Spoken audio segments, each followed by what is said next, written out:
성경 아니고 뭐아니 누가복음을 시작하겠습니다. 존 로스 선교사가 조선 사람 이응찬, 백홍준, 서상륜, 이성화 이런 사람과 함께 최초로 번역한 성경이 누가복음입니다. 그리고 이 누가복음이 조선으로 밀반입이 됐습니다.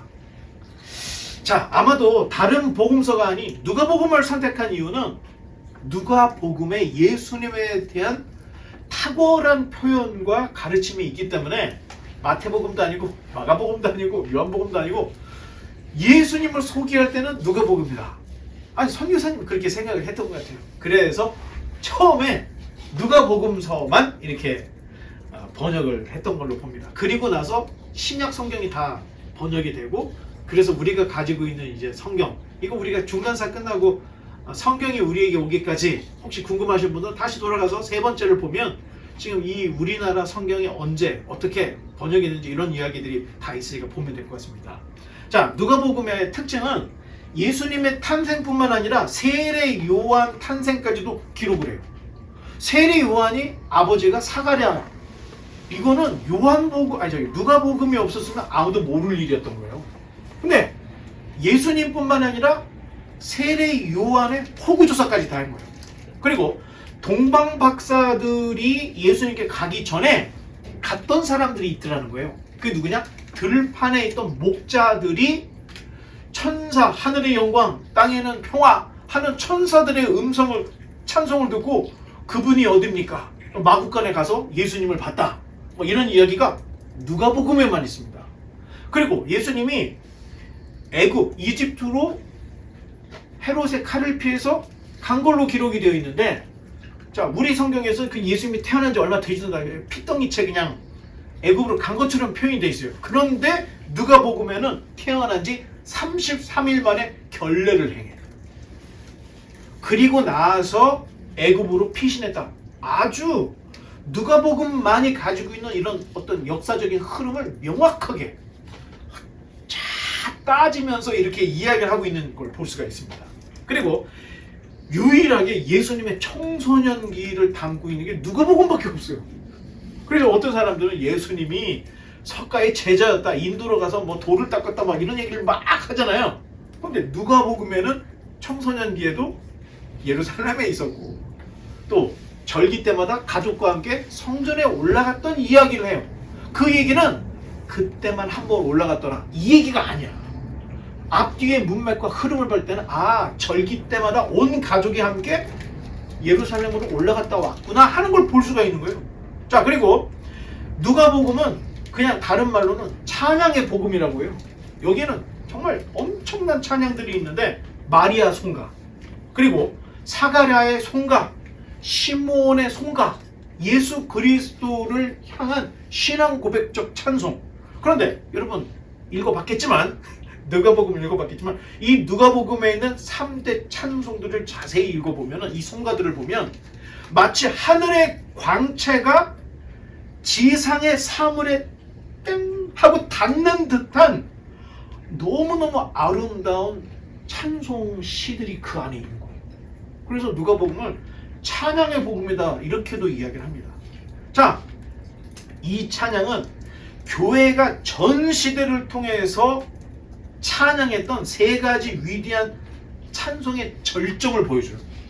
그래서 우리가 이제 성경을 읽을 때 예수님이 중요하지, 뭐 이런 찬송이 중요해, 그래서 별로 그냥 안 보고 쭉쭉쭉쭉 넘어갔을 거라고 생각하는데, 여러분 다시 한번 가서 보세요.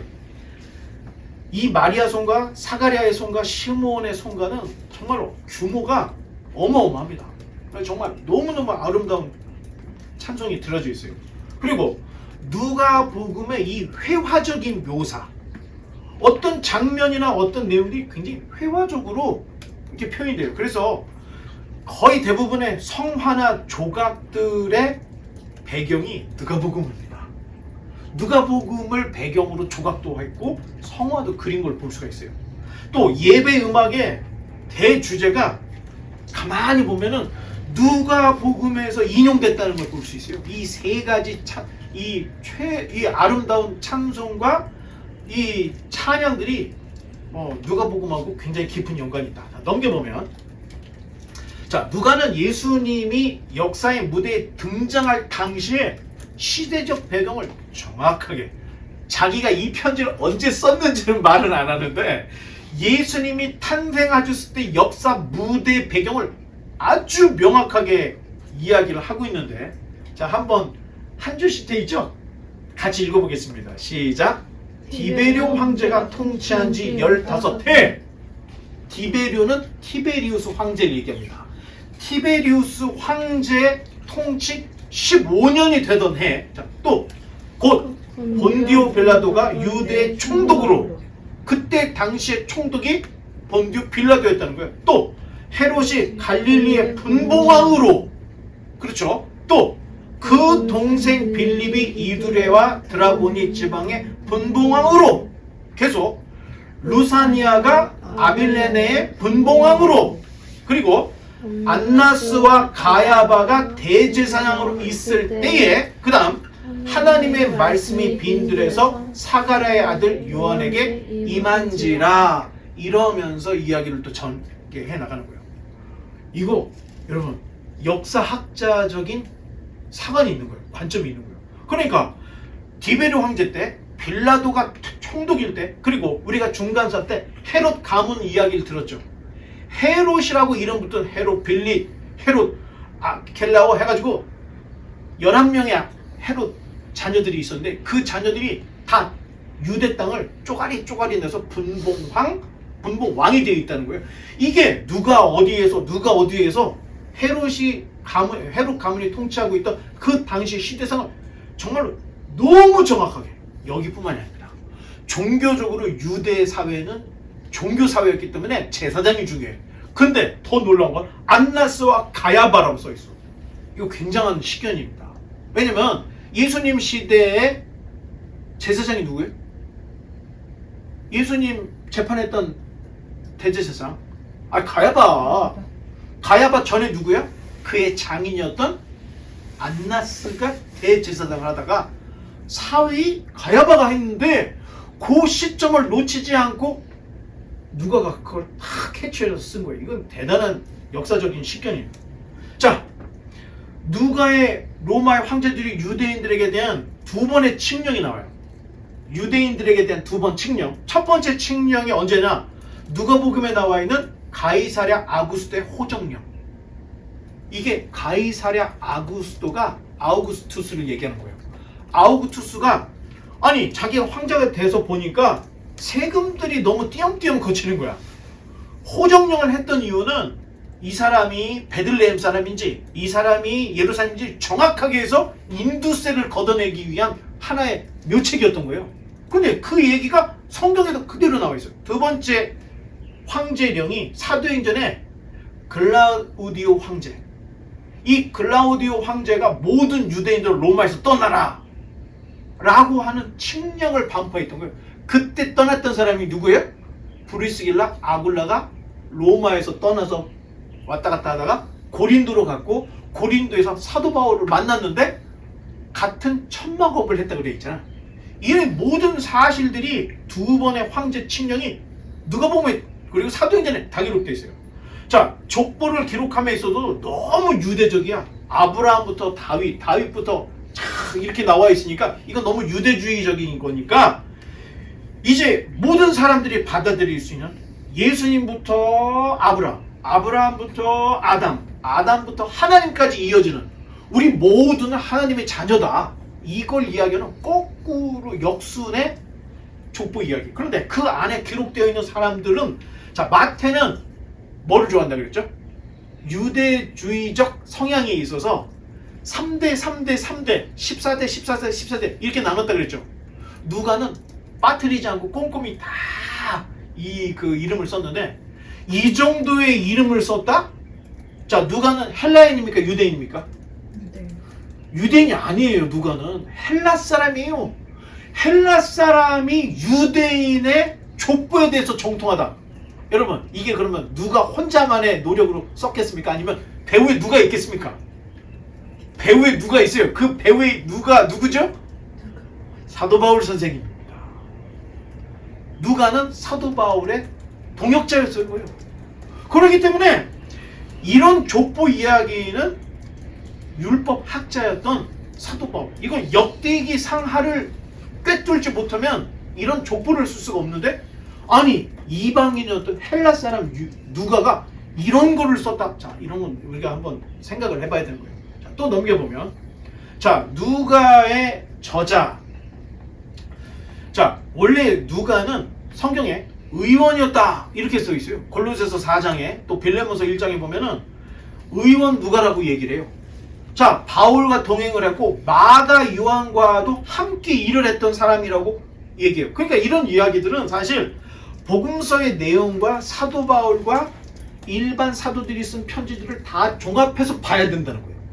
복음서만 보면 누가는 누구지? 몰라. 왜? 누가복음을 썼던 누가는 자기를 조금도 비치지 않아.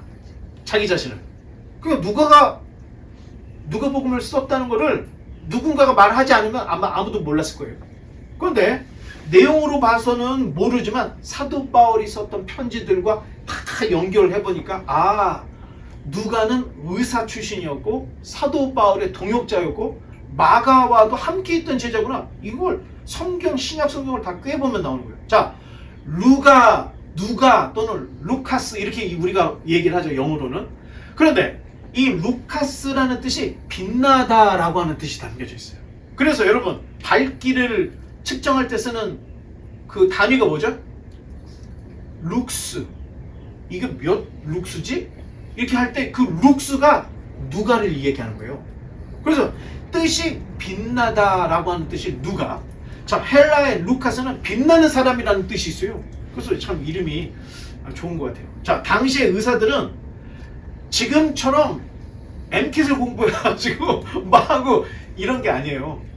옛날 당시의 부자들이 자기의 어떤 안위를 위해서 자기 재산을 관리해 줄 사람이 필요하잖아. 자기 노예 중에서 장노예가 머리가 좋아. 그러니까 너는 학교를 보내가지고 회계사를 만들어요. 저기 이 채 노예는 머리가 좋아. 그러니까 얘는 의대를 가가지고 자기 주치의를 삼는 거예요.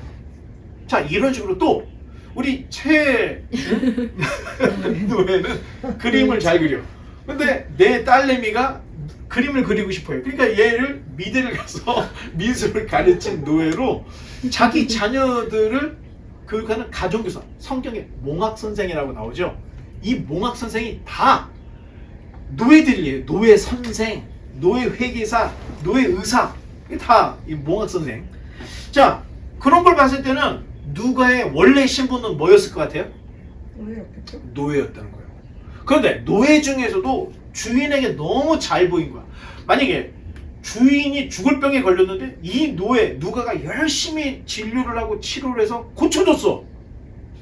그러면 기분이 너무 좋으니까, 야, 누가야, 내가 너한테 뭘 해줬으면 좋겠냐? 그러면은 누가가 뭐라고 얘기해? 저는 이제 노예 생활을 청산하고 싶습니다. 좋아, 너에게 자유를 주노라. 자유를 받은 노예. 이런 노예들이 상당히 많았던 거예요. 그래서 로마 시대에 로마에 자유인이 많았을까요? 노예가 많았을까요? 자유? 노예가 더 많았다는 거예요. 아이러니죠. 그만큼 노예가 많았다는 거예요. 자, 그러니까 누가가 노예 출신이었다는 게 우리한테는 놀라운 사실이었겠지만 과거에는 노예 출신이었다. 이게 그렇게 큰 문제가 아니었다는 거예요. 오히려 너 노예였냐? 잘 됐네. 지금 자유인이 돼서. 이게 아주 흔한 일이었다는 거예요. 자, 이제 누가복음은 복음서 중에서 가장 아름다운 문장으로 기록이 되어 있어요. 그래서 신약이 대부분이 유대인이 헬라어로 기록한 성경들이래. 아니, 누가가 이렇게 보니까 누가가 의사였다 할 때는 거저 의사가 되는 게 아니에요. 공부를 굉장히 많이 해야 돼. 근데 공부를 많이 한 이 헬라 사람들이 마태복음, 마가복음, 요한복음 이렇게 요한복음 나중에 기록이 됐지만 이렇게 보니까 뭔가 문체가 시원찮아. 에이, 안 되겠다. 내가 다시 써야 되겠다. 아니, 모국어가 헬라인 누가 입장에서는 유대인이 쓴 헬라어 성경이 마음에 찰 리가 없죠. 그래서 펜을 들었다. 자, 누가는 사도행전도 기록을 했죠. 그래서 누가복음의 첫 번째 편지가 누가복음, 두 번째 속편이 사도행전. 자, 누가가 언제 사도 바울을 만났는가? 사도 바울의 제 2차 전도여행 때 드로아에서 누가를 만나. 재밌는 에피소드가 있습니다. 사실 사도 바울이 돌에 맞아 죽은 적도 있었어요. 그래서 몸이 굉장히 안 좋아. 그리고 안질이 있었다는 얘기를 하는데 왜 안질이 있었을까? 다메섹 가는 길에 빛 가운데 예수님을 만난 거야. 그때 눈이 각막이 손상이 돼서 이 눈병이 있었던 게 아니냐 이런 이야기들도 합니다. 그런데 1차 전도여행이 끝나고 2차 전도여행을 하는데 드로아가 항구예요. 마케도니아로 가는 항구의 도시인데 거기에 갔을 때 심신이 너무 피곤했던 거야. 그런데 성령께서는 다른 데로 못 가게 반드시 마케도니아로 가게끔 했는데 심지어는 사도 바울이 잠을 자는데 꿈을 꿨는데 마케도니아 사람 하나가 우리를 와서 도우라 하는 꿈을 꾸고 주님께서 마케도니아로 가나 보다 생각했는데 몸이 너무 안 좋은데 그때 마침 누구를 만느냐? 의원 누가를 만나. 그러면 성경에 누가를 만났다 이런 기록이 있습니까? 없어요. 그 전까지는 3인칭으로 바울이, 바나바가, 베드로가 이렇게 쓰다가 갑자기 드로아에서부터는 우리가 배를 타고 마게도냐로 갔다는 얘기를 써. 그 전까지는 누가가 바울의 전도여행에 합류가 안 됐던 거예요. 합류가 돼서 쓰다 보니까 이제 주어가 우리가, 우리는 이렇게 복수로 바뀌었다. 그래서 이 정도로 우리가 이제 생각을 하는데 재미있는 게 사도 바울이 마케도냐 사람 하나가 오라고 했을 때 그 사람이 혹시 누가가 아닐까? 이렇게 생각하는 학자들도 있어. 굉장히 합리적인 생각이라고 봐요. 자, 당시에 바울은 육체적으로 힘든 상태. 그런데 이제 갓 자유 신분을 얻었는지 아직은 자유가 아니었는지 모르겠지만 누가가 사실은 안디옥 출신입니다. 안디옥. 그런데 여기 드로아에까지 와 있는 거야. 무슨 사정이 있었을 거라고 생각을 해요. 어찌 보면 사도 바울은 육체의 연약함이 있지만 누가는 마음의 연약함이 있었던 거야. 근데 이 둘이 딱 만나고 나서 의원 누가는 사도 바울의 육신의 질병을 책임져주고 사도 바울은 상처받은 누가의 심령을 새롭게 해주는 윈윈이 돼서 딱 붙어가지고 둘이 평생 죽을 때까지 사역을 하는 모습을 우리가 볼 수가 있습니다. 사실 누가복음과 사도행전을 쓴 누가는 알려진 게 없어요. 왜냐? 자기가 썼던 이 어떤 책이나 글에 누가라는 말 한마디도 쓰지 않기 때문에 누가에 대한 어떤 기록이나 역사는 잘 드러나지 않아요. 자, 심지어 누가가 쓴 누가복음 사도행전에 누가라는 이름만 나온 게 이름만 안 쓴 게 아니고 디도라고 하는 사람을 굉장히 소극적으로 쓰고 있습니다. 그런데 교회사에 흘러내려오는 전승에 의하면 누가와 디도가 형제지간이었다는 거예요. 둘 다 안디옥 출신이었고 그러다 보니까 누가가 자기 형제였던 디도를 쓰기는 써야 돼. 그러니까 아주 조금만 쓴 것 같아요. 자, 사도 바울의 왼팔과 오른팔이 있습니다. 두 믿음의 아들이 있어요. 사도 바울의 누굴까요? 디도, 디모데. 이 둘이 한 사람은 왼팔 오른팔인데 자, 디도가 먼저 제자가 됐을까요? 디모데가 먼저 제자가 됐을까요? 그렇게 알고 있어요. 얼마나 누가가 디도를 조금 썼는지 우리가 생각할 때는 디모데가 먼저 예수님의 제자가 됐을 거라고 생각하는데 사도행전 보면 전혀 그게 아닙니다. 사도 바울이 안디옥에 갔을 때 회심을 한 사람이 디도예요. 그러면 굉장히 오래전에 그리고 할례에 대한 문제 회의를 갈 때 데리고 갔던 사람이 디도였습니다. 왜? 갈라디아서에 보면 디도에게는 억지로 할례를 행하지 않았다고 바울이 얘기해요. 왜? 이방인이었는데 할례를 받지 않았어. 그런데 이렇게 성실한 크리스찬이 있어. 이걸 보여주고 싶어서 디도를 데리고 간 거예요. 예루살렘 회의에. 가서 보니까 너무 신실한데 할례를 행하지 않은 이방인이야. 어쩌면 결국에는 기독교가 할례를 이방인들에게 행하지, 그러니까 구원의 조건으로서 할례를 뺐던 이유 중에 하나가 디도를 보고 나서 그런 게 아닐까, 이런 생각도 해요. 자, 그러면 디모데가 먼저 제자가 됐습니까? 디도가 먼저 제자가 됐습니까? 디도가 훨씬 먼저가 됐다는 거예요. 그리고 사도 바울도 해결하지 못하는 문제를 디도가 해결을 해요. 그러니 사도 바울의 오른팔 하면은 디모데가 오른팔일까요? 디도가 오른팔일까요? 예. 우리가 알고 있는 것은 디모데라고 생각하지만 성경을 읽어보면 디도가 해결사야. 디도는 사도 바울도 의지할 정도의 제자였다는 걸 알 수 있어요. 그리고 마지막에 사도 바울이 죽기 전 이 로마의 마메틴 감옥에 있을 때 쓴 편지들을 보면 누가는 어디를 갔고 누구는 어디를 갔고 디모데에게 편지를 쓰는데 디도는 달마디아를 갔다고 쓰고 있어요. 그러면 그게 뭔 소리냐?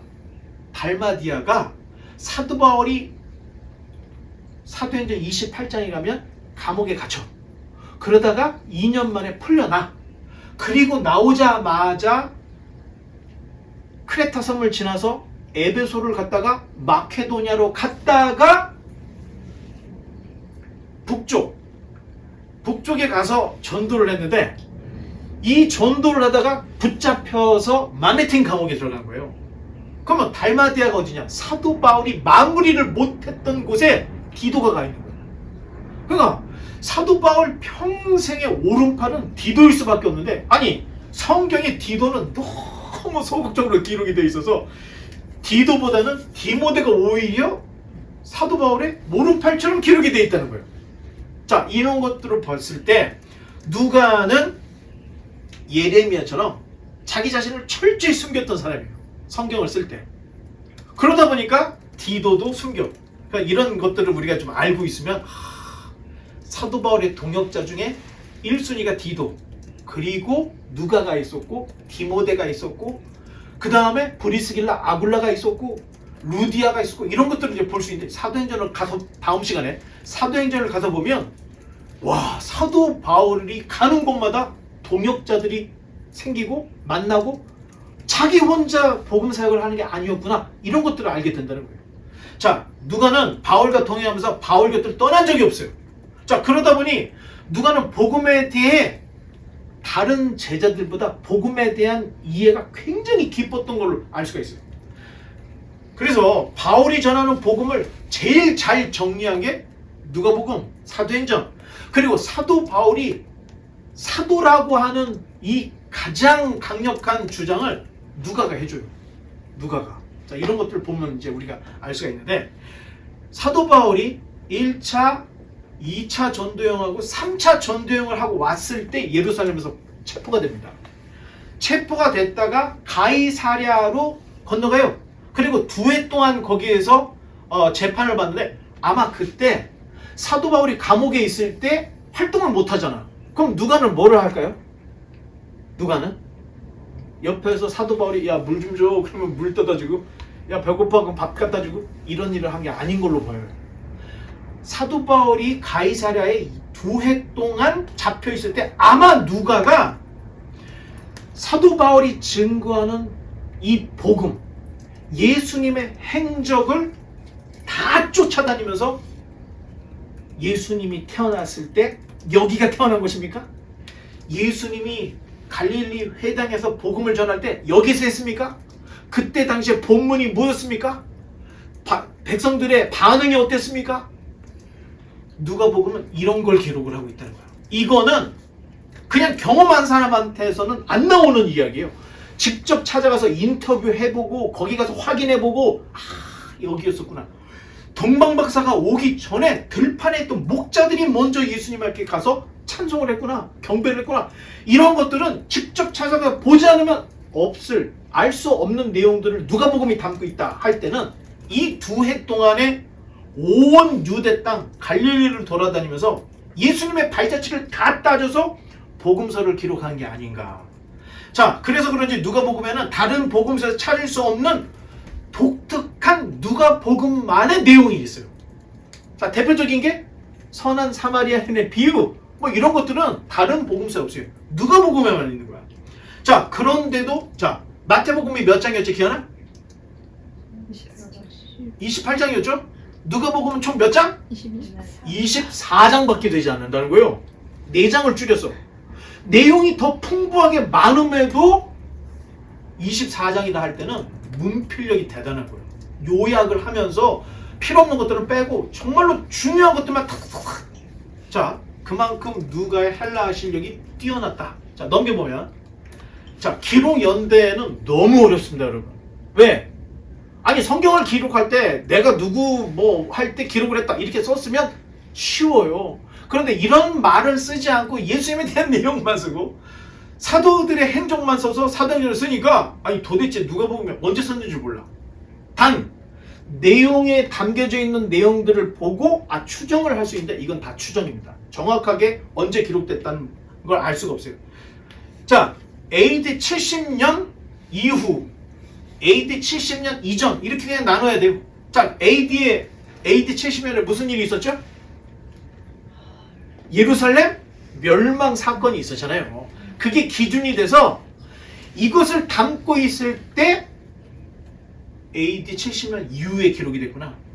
그 전에 기록이 됐으면 내용이 없겠구나. 이걸로 판단했던 거예요. 근데 어렵습니다. 자, 누가복음과 사도행전이 간격이 멀을까요? 가까울까요? 둘 다 누구에게 썼죠? 데오빌로 각하에게 썼잖아. 그러면 이거 하나 쓰고 20년 후에 또 써? 그럴 수는 없죠. 분명히 사도행전이 누가복음의 속편이다 할 때는 굉장히 가까운 기간 내에 두 권을 쓴 걸로 우리가 볼 수가 있죠. 자, 근데 그렇게 놓고 봤을 때 AD 70년이 문제야. 자, 마태복음이나 마가복음에 비해서 이 누가복음은 예루살렘의 멸망을 마치 보거나 들은 사람처럼 기록을 하고 있어요. 굉장히 생생하게 기록해요. 예를 들면 예루살렘을 향해 보라, 너희 집이 황폐하여 버림받으리라. AD 70년을 경험했거나 들었었던 사람의 내용을 쓰고 있는 거예요. 너무 구체적으로 쓰고 있기 때문에. 또 예루살렘이 군대에게 에워싸이는 상황. 예수님이 이런 얘기를 누가복음 21장 20절에 해요. 그러니까 누가복음을 쓸 때 예루살렘이 로마 군대에게 에워쌌던 거, 황폐해지는 것을 경험한 사람만이 쓸 수 있는 용어와 느낌을 전달해주고 있다는 거예요. 자, 그렇다면 AD 70년 이후에 썼다라고 볼 수가 있겠죠? 자, 누가복음의 서문에 보면은 이 예수님에 대한 일을 쓰려고 하는 사람이 붓을 든 사람이 많았다라고 하는 얘기를 써요. 누가복음 읽으면. 그런데 70년 이전에는 예수님에 대한 저술가들이 많지 않았다는 거예요. 자, 그러면 70년 이후에 쓰여진 것처럼 보이잖아요? 그렇죠? 또 마태복음처럼 누가복음이 예수님의 메시아됨을 변증하기 위한 이런 변증적인 것도 70년 이전에는 많지가 않았다는 거예요. 다 이후에요. 자, 이런 걸로 볼 때 이게 지금 70년 이후에 기록이 됐을 거구나 이렇게 생각을 할 수 있죠. 그러면 AD 70년 이전에 기록됐다라고 하는 내용을 보면 만약에 여러분 사도행전에 예루살렘의 멸망에 대한 이야기가 있습니까? 없습니까? 누가복음에는 마치 AD 70년을 경험한 것처럼 써 있는데 사도행전은 전혀 없어. 더군다나 네로 황제가 기독교를 박해했던 내용이 사도행전은 없어. 사도행전에도. 그러면 네로 황제의 기독교 박해가 이 64년이거든요. 그러면 AD 70년 이전에 그리고 네로 황제 박해 이전에 기록을 했다고밖에 볼 수가 없고 사도 바울이 66년에서 68년 그 사이에 목이 잘리는 참수형을 당해요. 순교를 당해요. 그런데 사도행전은 그 얘기를 안 쓰고 있죠. 누가가 기록을 할 때 만약에 사도 바울이 60년에서 68년에 참수를 당해서 순교했다고 하면은 사도행전 28장이 사도 바울이 로마에 가택연금 된 걸로 끝날 수가 없다는 거예요. 그렇죠? 자, 이런 걸 봤을 때 70년 이전, 그리고 사도 바울이 순교당하기 이전, 네로가 기독교를 박해하기 이전에 쓰여진, 64년 이전에 쓰여진 걸로 볼 수밖에 없다는 거예요. 또 그래서 어렵다는 겁니다. 자, 이 두 개가 굉장히 팽팽한데, 만약에 누가복음이 70년 이전에 기록해졌다 할 때는, 자, 우리 성경의 최초의 복음서가 뭘로 기록되어 있죠? 우리 성경의 최초의 복음서는 마태복음으로 되어 있잖아.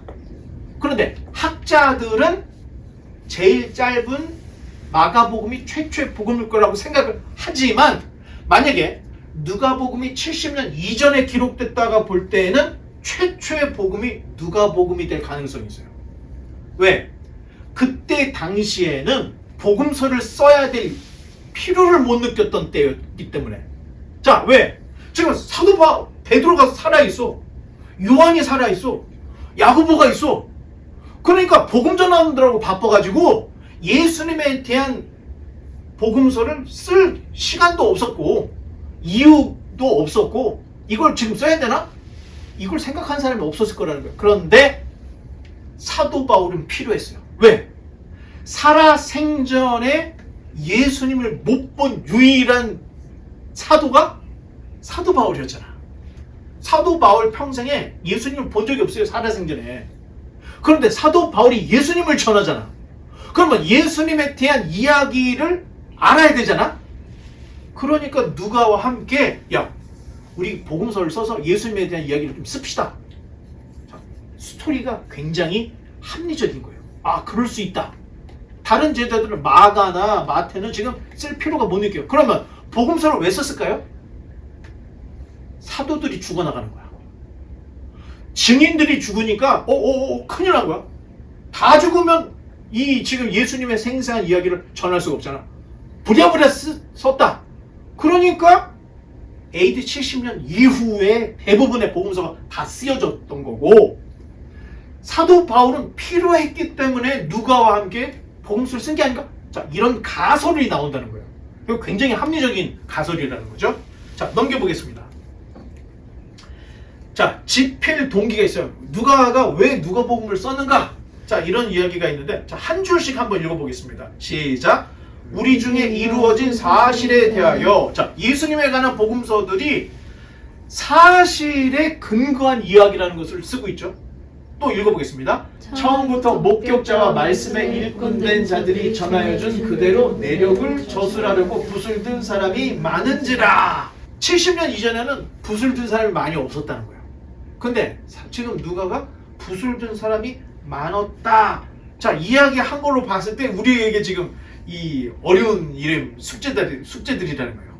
그리고 성경은 복음의 목격자, 증인들이 증언한 내용들이 담겨 있다는 거예요. 그러면 이게 소설이라는 거예요? 아니면 진실이라는 거예요? 진실을 강조하고 있어요. 이거는 목격자들의 목격담이었다는 것을 이야기를 하고 있으니까. 자, 자신이 직접 누가복음을 기록하게 되었다는 짚을등기를 이렇게 쓰고 있고, 그 다음 줄 시작. 그 모든 일을 근원부터 자세히 미뤄 살핀 나도, 누가도 이 문제를 근원부터 자세히 다시 살펴봤다는 거예요. 자, 그 다음 시작. 각하에게. 자, 이 편지는 모든 유대인, 이방인 그리스도인에게 쓴 게 아니고 누구한테 보낸 거예요? 데오빌로 각하에게 썼다는 거예요. 그 다음 차례대로 써 보내는 것이 좋은 줄 알았노니. 자, 그럼 벌써 속편이 있을 거라는 걸 얘기해 주는 거야. 자, 차례대로 써보내. 세례 요한, 예수님, 그의 제자, 교회가 어떻게 되고 있는지 이거를 아주 차례대로 근원부터 쫙 써주려고 작정을 했다는 거예요. 그러니까 맨 마지막에 이는 각하가 알고 있는 바를 더 확실하게 하려 함이로다. 이미 그러면 데오빌로는 복음에 대한 이야기를 알고 있는 거예요? 모르고 있는 거예요?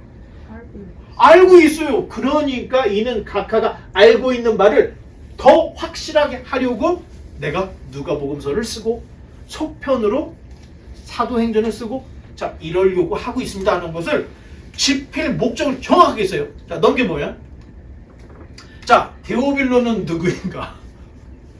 진짜 어려워요. 어떤 사람은 데오빌로 예수님을 사랑하는 기독교인들에게 보내는 편지가 아닌가 이렇게 말하는 사람이 있어요. 이 데오빌로가 데오스, 빌로, 사랑, 하나님을 사랑하거나 하나님이 사랑하는 자 이런 뜻을 담고 있어요. 이게 그러니까 이 데오빌로는 어떤 특정한 사람이 아니라 하나님을 사랑하는 무리들 이게 아니냐라고 생각들을 하는 사람이 있다는 겁니다. 그런데 각하라는 말 때문에 이 이론이 성립이 안 돼요. 왜? 그냥 데오빌로에게 했으면은 하나님을 사랑하는 사람들에게 이렇게 말이 돼. 각하라고 할 때는 한 어떤 인물, 특정 인물을 지칭을 한다는 거예요. 그러니 하나님을 사랑하는 백성들에게 쓴 게 아니라 데오빌로라고 하는 한 사람, 어떤 그 각하의 존칭을 쓰는 그 사람에게 썼다 이렇게 봐야 됩니다. 자, 만약에 데오빌로가 실제 인물이었다면 각하라고 불릴 정도라면 굉장히 유력한 사람이라는 거예요. 일반 평민이 아니라는 거예요. 자, 그리고 당시 유대 총독이었던 혹시 벨릭스나 베스토에게 쓴 게 아니냐? 자, 이렇게 추측하는 사람도 있어요. 이 데오빌로 각하를. 또 어떤 사람은 도미티안 황제의 조카 이 티투스 플라비우스 클라멘스를 데오빌로라고 부른 거 아니냐? 자, 이렇게 이야기하는 사람도 있고. 자, 어렵죠.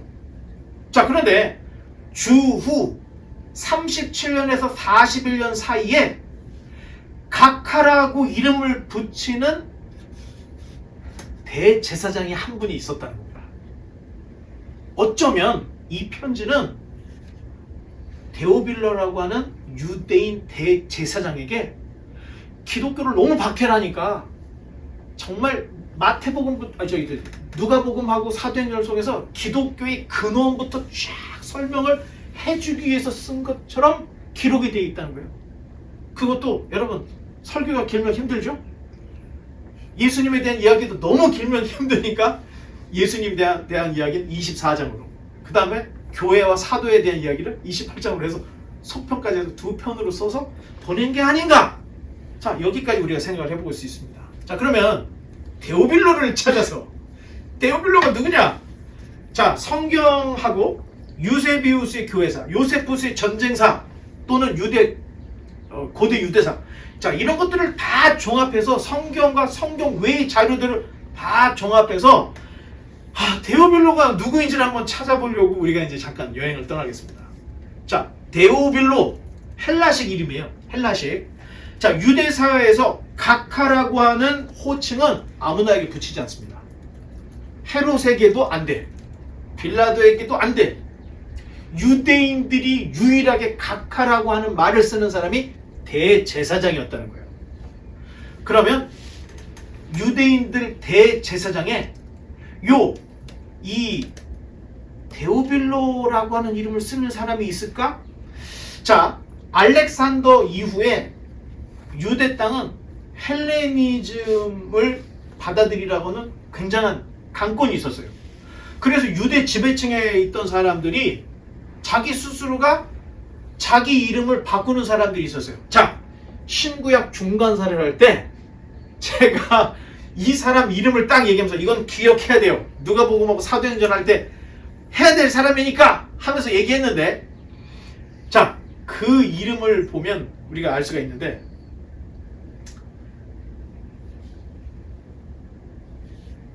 알렉산더라고 하는 이름을 쓴 유대 지배층이 있었던 거예요.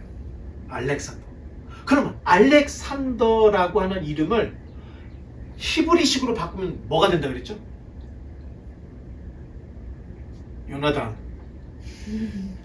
그러면 유대의 요한이라고 하는 이름을 완전히 헬라식으로 완전히 바꿔버리면 뭐가 된다 그랬죠? 데오빌로. 여러분 잘 기억해야 돼요. 데오빌로 그리고 알렉산더라는 이름이 요한과 요나단으로 번역이 된 이름이다. 그래서 요한하고 요나단은 히브리식 이름, 데오빌로하고 알렉산더는 헬라식 이름이에요. 대신 이 이름은 뜻은 똑같아요. 자, 둘 둘 다 하나님이 사랑하는 자 또는 하나님을 사랑하는 자. 이게 요한, 이게 데오빌로. 자, 또 넘겨보겠습니다. 자, 그렇다면 유대 땅에 요한이라고 하는 대제사장이 있었던가? 두 사람이 있습니다. 첫 번째, 하스몬 왕조의 요한 힐카누스라는 사람이 요한 힐카누스예요. 그러니까 요한이라는 이름을 쓰죠. 근데 이때는 마카비 운동이 일어났던 그 시대였기 때문에 너무 멀어. 그럼 아니야. 그러면 예수님 시대에 대제사장들이 있었을까? 전후로? 자, 예수님 시대 바로 그때 대제사장이 누구랬죠? 가야바. 가야바 이전에 누구라고 그랬죠? 유. 안나스. 안나스에게 두 아들이 있는데 안나스의 두 아들의 이름이 요한과 요나단이라는 거예요. 자, 요한과 요나단이 대제사장 안나스의 아들들이고 안나스의 사위가 가야바예요. 그러면 예수님 당시에 유대 종교 지도부가 타락을 한 거야, 안 한 거예요? 타락한 거예요. 원래 대제사장이라는 것은 종신형이에요. 그리고 한 사람밖에 될 수가 없어. 근데 누가복음에는 뭐라고 써 있어요? 안나스와 가야바가 대제사장을 했던데 이거 둘이서 완전히 찢어먹기 됐고 있다는 거예요. 사위가 한 번 하고 장인어른이 하고 장인어른 아들들이 해먹고 자기네 집안들이 다 해먹었다는 거예요. 그것도 뭐 1년, 5년, 뭐 8년, 3년 이런 식으로 권력을 쥐고 절대 놓지 않았다. 이런 모습들을 볼 수가 있는데 자, 요한과 요나단을 각각 히브리 이름을 헬라식으로 바꾸면 데오빌로와 알렉산더가 된다는 거예요. 자, 그러면 알렉산더 말고 이 데오빌로 나왔죠? 요한이라고 하는 안나스의 아들이라고 되어 있죠. 자, 버튼 하나 눌러보면 한번 읽어보겠습니다. 시작. 제사장 안나스와 가야바와 요한과 알렉산더와 및 대사장의 문중이 다 참여하여. 자, 요거는 사도행전 4장 6절에 베드로하고 요한이 막 전도를 하고 막 이렇게 하니까 지금 야 대제사장들 다 모여. 문중이 모인 거예요. 문중이 모였는데 거기에 안나스, 가야바, 데오빌로, 요한, 요나단, 알렉산더가 다 모여서 회의를 했다는 내용이 나오는데 이때 데오빌로, 요한이 딱 등장을 하는 거예요. 근거가 없는 게 아니에요. 자, 그러면 어떻게 되느냐? 안나스 대제사장은 AD 6년에서 15년, 9년 대제사장 일을 했어요. 가야바 사위는 18년에서 36년, 딱 예수님 때 가야바가 대제사장을 했어요. 18년을 했죠. 그리고 요한, 알렉산더 요한이, 요나단이 36년에서 37년, 딱 1년 했어요. 그리고 요한 데오빌로가 37년에서 42년, 5년 동안 대제사장을 해먹었습니다. 자, 예수님 당시에 대제사장 가야바는 베드로와 요한이 안진병이 일으킨 기적을 일으키자 공회를 열고 신문을 했죠. 가야바가 그때 대제사장직에서 물러나는 거예요. 예수님 죽였어, 가야바가. 그랬는데 요한과 베드로가 기독교 운동을 너무 세게 일으키니까 이 문제에 대한 책임을 지고 가야바가 대제사장직을 은퇴해요. 그리고 안나스의 큰 아들 이 요나단, 알렉산더 요나단이 대제사장직을 했는데 1년 만에 물러납니다. 왜? 요나단이 초대교회 부흥을 막지를 못하는 거야. 그러니까 1년 만에 너도 좀 나가줘야 되겠어 해가지고 요나단도 나갔어요. 그리고 안나스의 또 다른 아들 요한 데오빌로가 대제사장직을 맡았는데 5년을 했습니다. 그 5년의 기간이 기독교 박해가 있었던 때예요. 사도 바울이 예수님 믿는 사람 다 잡아들이고 공문을 받아서 다메섹까지 갔던 그때가 데오빌로가 대제사장을 했던. 자, 그러면 그때 당시 초대교회에 기독교 교회를 박해했던 대제사장이 누구예요? 데오빌로 요한일 가능성이 굉장히 높다는 거예요. 자, 유대인들은 각 연령별로 그 리더가 있어요. 자, 60대 그룹의 리더가 데오빌로. 그러면 40대 그룹의 리더가 아나니아라고 하는 사람이 있어요. 이 사람도 나중에 대제사장이 돼요.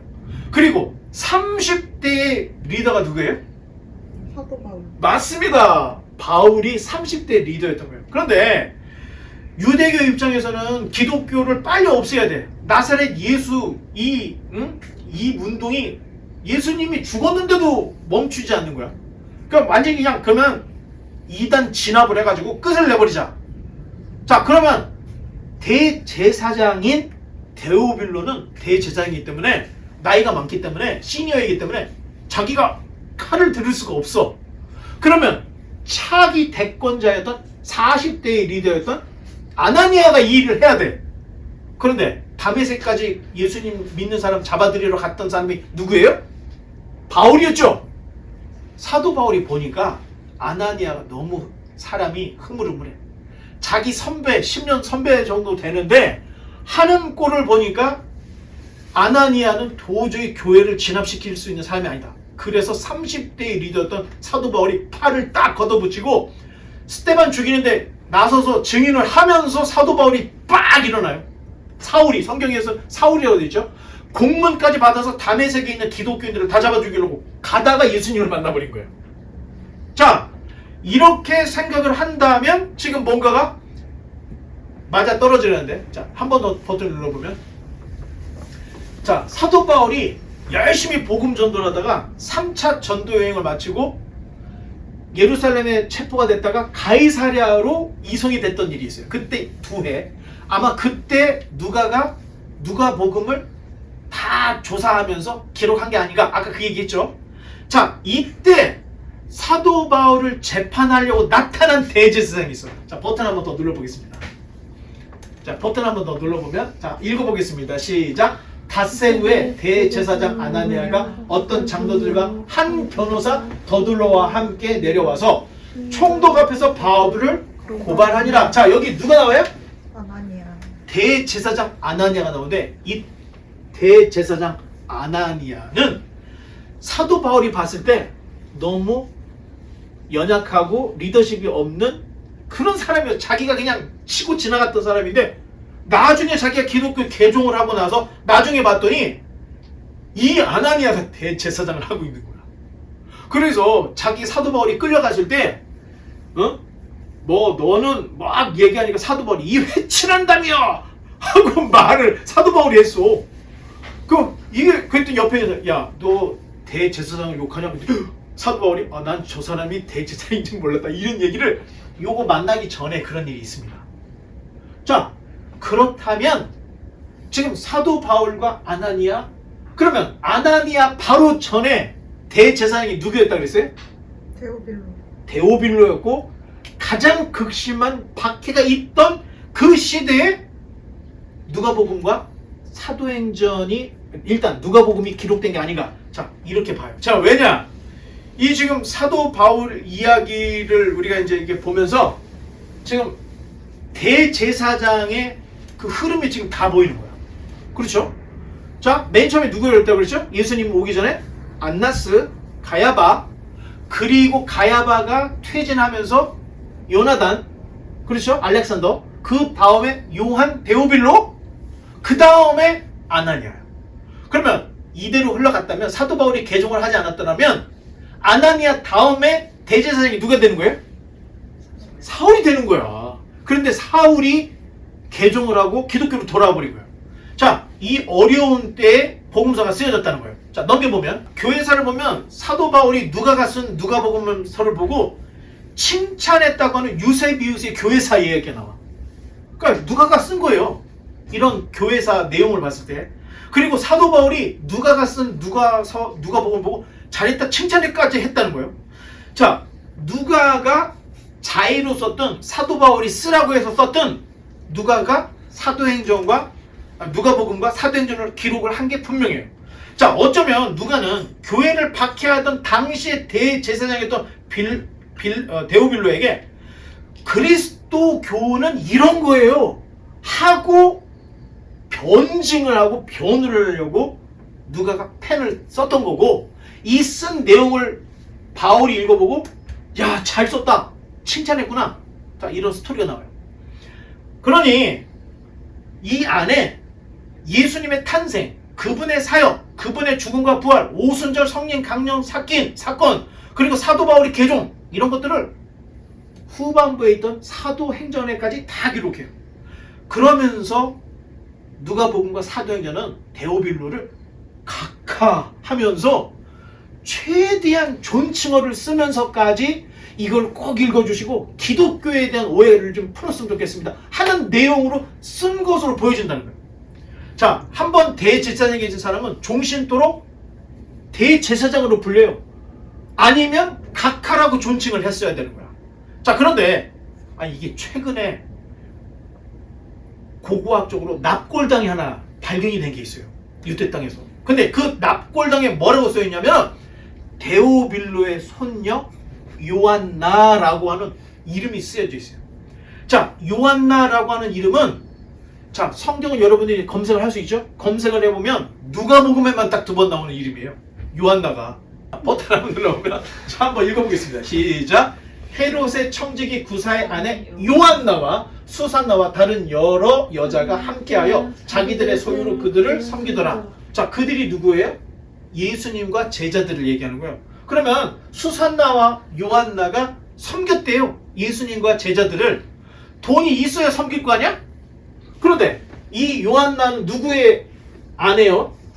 헤롯의 청지기, 헤롯의 집사, 헤롯의 돈 관리하는 청지기 구사의 아내가 요한나였다는 거야. 그러니 이 재력으로 그들, 예수님과 제자들을 섬기기에 부족함이 없었다. 이거 알 수가 있는 거죠. 자, 이때 요한나가 나와. 그러면 데오빌로가 누가복음을 읽으면서 손녀 요한나가 왜 여기 있냐? 네가 왜 여기서 나오냐? 이렇게 했죠? 안 읽어보려다가 더 읽어보는 거야. 자, 이런 걸 우리가 볼 수가 있습니다. 그리고 이 요한나는 관직이 굉장히 높았던 사람의 부인이었다는 것을 우리에게 얘기를 해줘. 그리고 또 한번 버튼 눌러보면, 자, 또 읽어보겠습니다. 이 여자들은 막달라 마리아와 요한나와 야고보의 모친 마리아라. 또 그들과 함께 한 다른 여자들도 이것을 사도들에게 알리니라. 자, 이거 누가복음 24장은 거의 예수님이 죽고 예수님의 시체가 없어졌네 하는 이런 대목인 거예요. 근데 여기에 이 여자들이, 예수님 그 묘지에 찾아갔던 여자들이 막달라 마리아 그리고 요한나가 여기까지 찾아갔다는 거예요.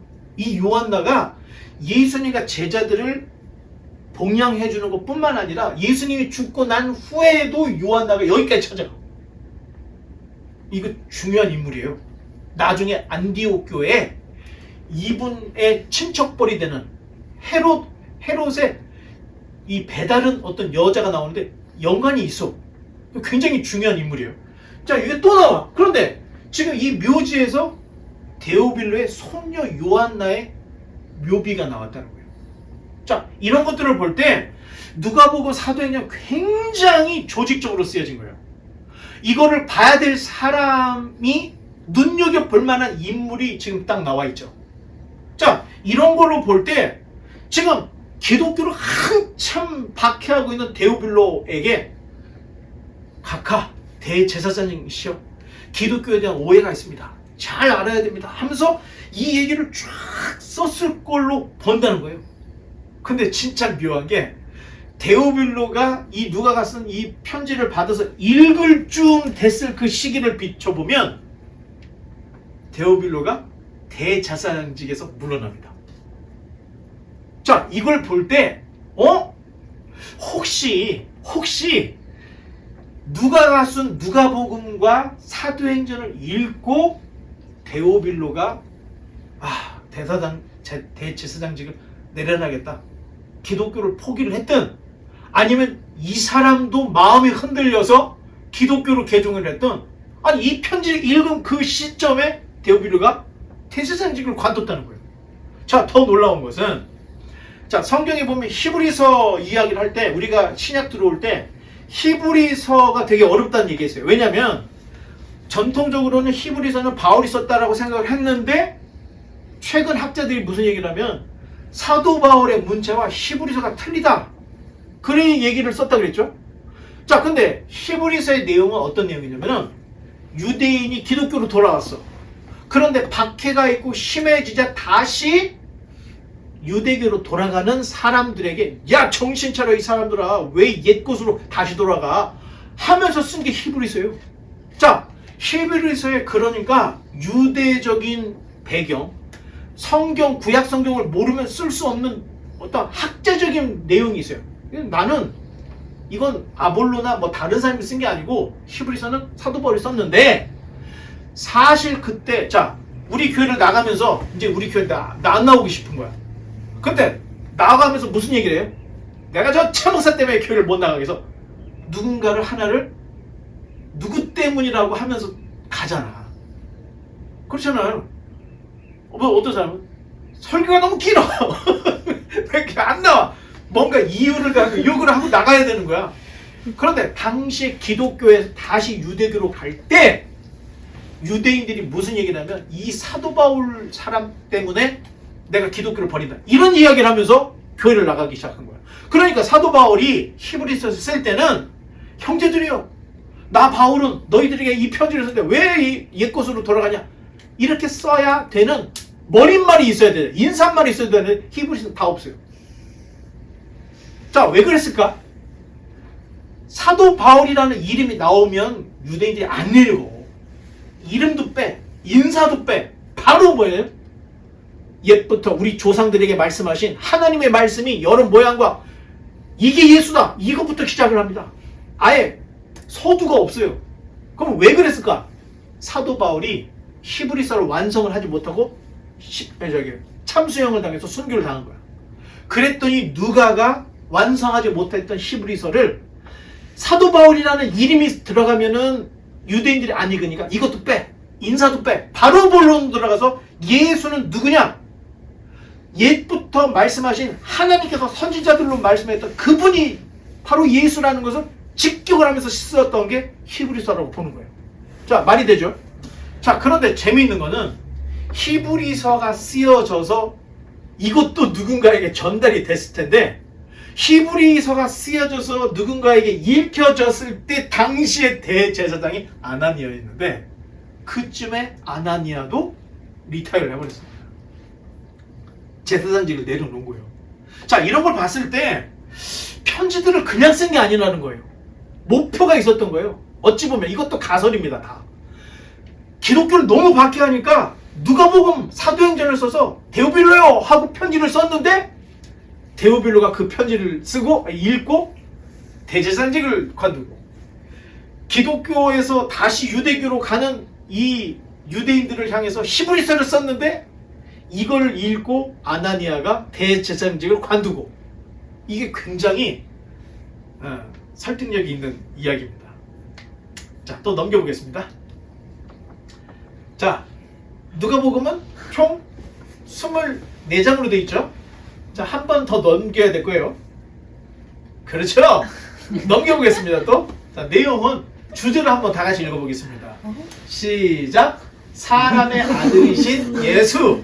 사람의 아들이신 예수님을 이야기하는데 1장부터 2장은 인자의 출현, 3장 4장은 공생애, 4장부터 9장까지는 예수님의 사역, 9장부터 19장까지는 배척받으심, 19장부터 24장까지는 고난과 부활에 대한 이야기, 이렇게 기록이 되어 있는데, 자, 마태복음은 마치 예수님의 사역이 2주 정도로 끝난 것처럼 설교는 설교대로, 사건은 사건대로 이렇게 기록이 됐다고 그랬죠. 그러니까 누가가 보니까 이거는 좀 자기가 볼 때 시원찮아. 그래서 누가가 쓴 누가복음은 굉장히 시간적 흐름으로 이렇게 기록을 한 거예요. 그래서 인자가 출현을 했고, 공생애를 준비했고, 공생애 사역이 이렇게 됐고, 배척을 받다 결국 십자가에 다, 이런 흐름을 딱 가지고 누가복음을 쓴 거예요. 그러니까 마태복음은 이렇게 딱 모여져 있는 느낌이 들지만 얘는 시간순으로, 누가복음은 시간순으로 써서, 그래서 1882년에 최초의 한글 성경을 어떤 거를 번역을 할까? 여러 권은 못해. 한 권을 해야 돼. 그러니까 누가복음을 선택을 해서 예수님에 대한 이야기를 최초로 번역도 했고, 그래서 누가복음은 사실 예수님이 누군지를 알고 싶으면 누가복음을 읽으면 거의 스토리를 다 우리가 볼 수가 있는 겁니다. 자, 또 넘겨보면 누가의 관심은 여성들에게 관심이 많았어요. 그때 당시는 여성이 사람 취급을 받지 않던 시대예요. 그런데 누가는 여성들에게 관심을 많이 갖고 여성들이 자 아까 예수님과 제자들을 복량했던 사람들이 요한나 수산나 그렇죠? 다 도망갔는데 끝까지 남았던 게 요한나 막달라 마리아 이런 사람들이 가서 예수님의 시신을 수습했다 이런 이야기. 여성들에 대한 어떤 지대한 관심을 가져요. 자, 또 약한 자, 가난한 자, 병든 자, 세리, 창녀 그리고 당시에 멸시받던 사마리아인들에게 대한 특별한 애정이 있어요. 그래서 다 사마리아 사람들에 대해서는 나쁘게 얘기하는데 아니 누가복음에만 선한 사마리아인 비유가 들어있잖아. 누가만의 어떤 독특한 이런 것들을 볼 수가 있어요. 또 나인성의 과부의 아들을 살리는 거. 이 과부가 이제 하나밖에 없는 아들이 죽었어. 남편도 없어. 그러면 여자들은 그때 당시에 살 길이 없는 거예요. 그런데 갑자기 예수님이 딱 가서 청년아 내가 네게 일어나 했더니 청년이 일어나. 아마 부잣집 아들이었으면 살려주지도 않았을 것 같아 예수님이. 그런데 이 아이가 죽은 아이가 이 과부의 유일한 희망이었다는 걸 알기 때문에 예수님이 그 슬퍼하는 여인을 위해서 살려줘. 아니 그리고 뭐 내용들을 보면은 10명의 문둥병을 고쳐준 이야기, 탕자와 아버지 비유, 부자와 거지 나사로 비유, 삭개오 이야기 뭐 이런 것들은 누가복음에만 기록이 되어 있는 거예요. 그러니까 보통 사람이 아니라는 거예요. 자 그리고 고창병 든 사람을 고치는 얘기가 나오는데 이게 수종병이에요. 손이 막 붓는 병이래요. 이 누가가 의사였기 때문에 그냥 얘가 귀신이었어 이렇게 얘기하지 않고 이게 고창병이었더라 이걸 명확하게 얘기를 해줘요. 누가만이 할 수 있는 이런 이야기들. 그리고 불의한 재판관 이야기, 바리새인과 세리의 기도 뭐 이런 거, 부자의 헌금에 대한 뭐 이런 이야기, 포도원 비유 뭐 이런 거, 이 모든 것들은 누가만 가지고 있는 독특한 내용인데 사실 마태, 마가, 누가 중에서 자기 자료가 제일 많은 게 누가복음입니다. 누가복음에 누가만의 자료, 독특한 고유의 자료가 제일 많아요. 굉장히 노력을 했다는 거예요. 그러니까 성경이 하늘에 뚝 떨어졌다고 믿는 사람은 다 미신이라는 거예요. 누가는 직접 찾아가면서 다 조사해서 이렇게 조직적으로 기록을 했다는 거예요. 자 넘겨보면 자 갈릴리 회당에서 첫 번째 설교. 아니 그 설교를 할 때 본문 내용까지도 누가가 다 기록을 했고 반응까지 다. 그 다음에 예수님의 제자가 우리는 복음서를 보면 12제자만 있는 줄 알죠? 누가복음을 보면 70명의 제자가 있더라. 사도행전 보면 120명이 있더라. 500의 형제가 있더라.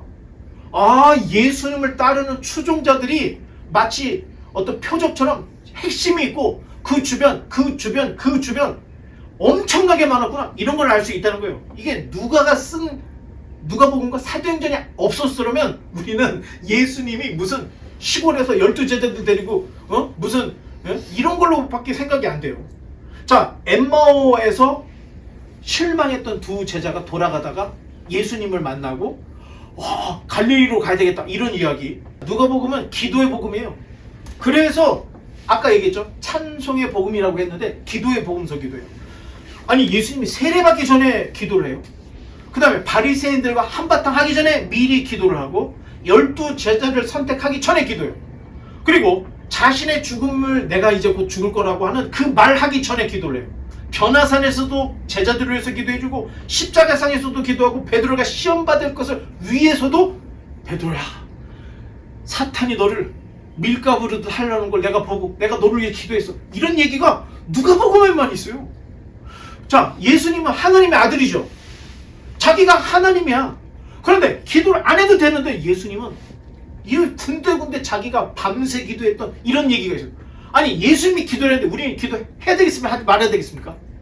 당연히 우리도 기도해야 된다는 것을 누가복음을 얘기를 통해서 얘기를 합니다. 자 버튼을 또 눌러보면 누가복음에만 가지고 있는 이 독특한 내용들 중에 구약에서 예언했던 성취들이 누가복음에 있는 게 있어요. 동정녀 탄생, 탄생의 시각, 그 다음에 베들레헴 탄생, 여자의 후손, 성령의 임함, 유다지파의 후손, 아브라함에게 약속된 자손, 야곱에게 약속된 자손, 유대인의 배척, 죄인과 함께 못 박힘. 이게 다 그냥 된 게 아니라는 거예요. 구약에 기록되어 있는 그게 다 성취됐다고 하는 이런 내용. 이게 누가의 개인적인 실력으로 이런 걸 다 썼을까요? 아니면 배우에 누가 있었을까요? 사도 바울이 있었죠. 그렇죠. 배우에 구약의 대학자였던 사도 바울이 있었기 때문에 이런 것들을 다 참고해서 쓸 수가 있었다는 거예요. 뭐 내용이 뭐 원수를 위해서 기도하시고 부활하시고 승천하신 이 모든 것들이 이미 구약에 다 예언되어 있던 내용들이 기록이 됐다. 자, 넘겨보면 자, 예루살렘이 결국에는 멸망할 것을 너무 구체적으로 이야기했고 결국에는 예루살렘이 멸망을 하게 되는 이야기. 예수님께서 하신 그 열무나 비유에 대한 이야기가 나오는데 자, 이거 예수님께서 쓰신 그 비유는 그때 당시 사람들은 다 아는 내용, 시사적인 내용들이 있다는 거예요. 자, 어떤 왕이 왕위를 받으려고 떠나서 그 적대자들은 그가 왕 받는 걸 싫어해. 그래서 대왕에 가서 우리는 이 사람이 왕 되는 걸 싫어합니다. 그런 내용이 누가복음에 있어요. 예수님이 열무나 비유를 하면서 그런 비유를 얘기를 하거든. 그때 배경이 뭐냐? 헤롯 대왕이 주전 4년에 죽어요. 헤롯 대왕이. 근데 죽고 난 후에 이 헤롯 대왕이 베들레헴에 유아 살해했던 왕이에요. 그런데 헤롯 대왕이 주전 4년에 죽었을 때 자기 왕국을 자기의 아들들에게 나눠주고 싶었는데 헤롯 안티바스 그리고 헤롯 빌립, 헤롯 아켈라오에게 분할을 해줘요. 근데 그 분할을 성립시키기 위해서는 당시에 로마를 지배했던 로마가 승인을 해줘야 이 헤롯 대왕의 왕권이 아들들에게 넘어가는 거야.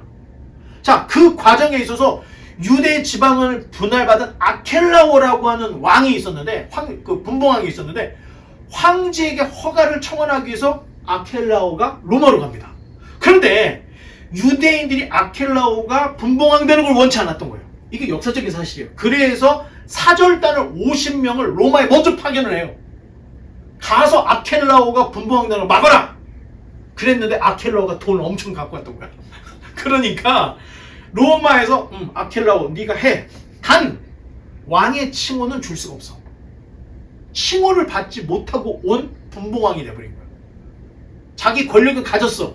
근데 왕이라는 칭호를 쓸 수가 없게 돼버린 거예요. 이게 역사적인 사실이 있었던 거예요. 자, 이 이야기를 예수님이 열무나 비유를 하면서 한 왕이 있었어 하면서 예수님이 얘기하는데 이게 역사적인 상황에서 당시에 있는 유대인들은 그때 있었던 그 이야기를 비유로 했 예수님을. 그러니까 목사님들은 세상 돌아가는 걸 사실은 잘 알아야 돼요. 세상 돌아가는 걸 알아야 여러분들에게 무엇인가를 설교를 하고 뭔가 이야기할 때 그렇지 그렇게 될 거 아니에요? 전혀 세상과는 딴 세상 이야기를 하고 목회를 한다고 하면 교회는 세상으로부터 치탄을 받게 되는 거예요. 지금 세상에 지금 전쟁이 어떻게 일어나고 있는지, 돈이 어떻게 흘러가고 있는지 이런 얘기들을 목사님들이 하나도 모르면 여러분 딴 세상 이야기가 되는 겁니다. 예수님도 그때 당시 정치적인 시사를 그대로 적용해서 얘기를 했던 거예요. 그러니까 알아듣는 사람이 다 알아듣고 100% 이해할 수 있는, 애들부터 어른까지 다 이해할 수 있는 비유를 통해서, 시사를 통해서 이야기를 했던 겁니다. 자, 이런 이야기를 누가가 쓰고 있습니다. 이제 말씀의 결론을 맺겠습니다. 자, 예수님을 믿는다는 것은 성경을 믿는 거예요. 예수님을 알기 위해서는 뭐를 읽어야 돼요? 성경. 마태, 마가, 누가, 요한 사복음서를 읽어야 예수님이 어떤 분인지를 그때 알게 되는 거예요. 자, 복음서는 철저히 구약을 배경으로 로마 시대의 헬라어로 기록이 됐습니다. 자, 성경은 특별한 나의 목적을 가지고 은혜 받으려고 내 문제 해결할 수 있는 주술책으로 읽는다면 절대 성경은 알아질 수가 없습니다. 단 성경이 무엇을 이야기하려고 하는지 성경을 성경으로서 읽어보면 눈이 열리게 되고 예수님을 만나게 되고 삶이 바뀌고, 여러분 예수님이 내 인생을 바꿀 수 있는 유일한 분이구나. 아니 이걸 읽어, 가설이긴 하지만 데오빌로가 이걸 읽고 제사장직을 내려, 히브리서를 읽고 아나니아가 제사장직을 읽거나, 성경이라는 것은 사람을 움직이더라는 거예요. 인생을 바꾸더라는 거예요. 성경을 눈으로 읽는 게 아닙니다. 바라기엔 우리 모두가 성경을 통해서 예수님을 인격적으로 만나서 예수님을 통해서 내 인생이 완전히 뒤바꿔지고 변화되어질 수 있는 이런 놀라운 일들이 우리 삶 속에서 일어나기를 주님의 이름으로 간절히 축원합니다. 기도하겠습니다.